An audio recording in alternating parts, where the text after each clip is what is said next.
નમસ્કાર દર્શક મિત્રો, બોટાદ દસ્તક ન્યૂઝમાં આપનું હાર્દિક સ્વાગત છે અને હું છું એલડી મકવાણા. આપ જોઈ રહ્યા છો બોટાદ દસ્તક ન્યૂઝ. હવે પછીના સમાચાર વિગતવાર.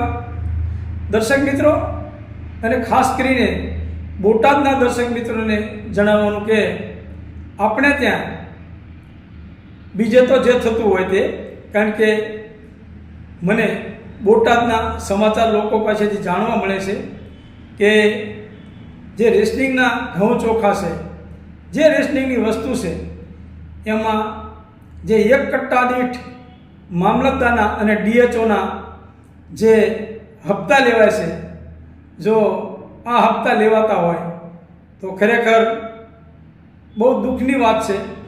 અને આ બાબતે સરકારે પણ કશું પગલાં લેતી નથી, કલેક્ટર પણ કશું પગલાં લેતા નથી. તો આ પગલાં ક્યારે લેવાશે? કારણ કે લોકો 300 રૂપિયામાં મજૂરીએ જાય છે, 400 રૂપિયામાં મજૂરીએ જાય છે અને ડીએચઓ અને મામલતદારને લાખ દોઢ લાખ રૂપિયા પગાર હોય છે. એટલે કેટલા રૂપિયા થયા તમે વિચારો. રોજની એની આવક કેટલી, માસિક આવક કેટલી?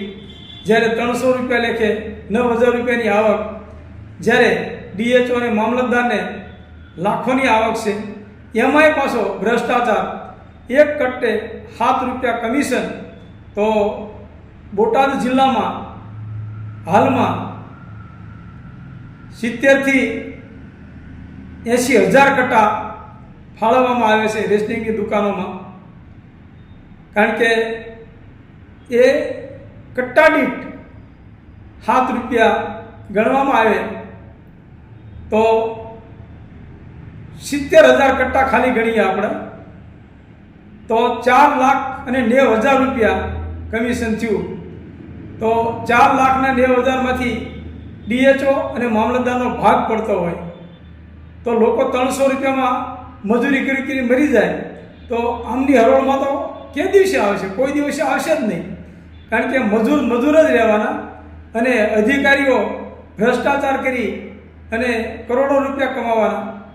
તો ખરેખર સરકારે આ લોકોના કાન પકડી અને કાન પકડવાના નહીં, કાન આંબળી લેવાના. તો ખરેખર એમને ભાન થાય કે કટ્ટા દીઠ 7 રૂપિયા કમિશન લેવું એ ખરેખર દુઃખદ વાત છે. અને રેશનિંગની જે દુકાન ચલાવતા હોય એ પણ હવે ત્રાસી ગયા છે. મને એવું જાણવા મળ્યું છે કે હવે અમે 7 રૂપિયા કટ્ટે આપી અને કંટાળી ગયા છે. એને પણ અમને 7 રૂપિયા કટ્ટે આપવા માટે ખોટું કરવું પડતું હોય.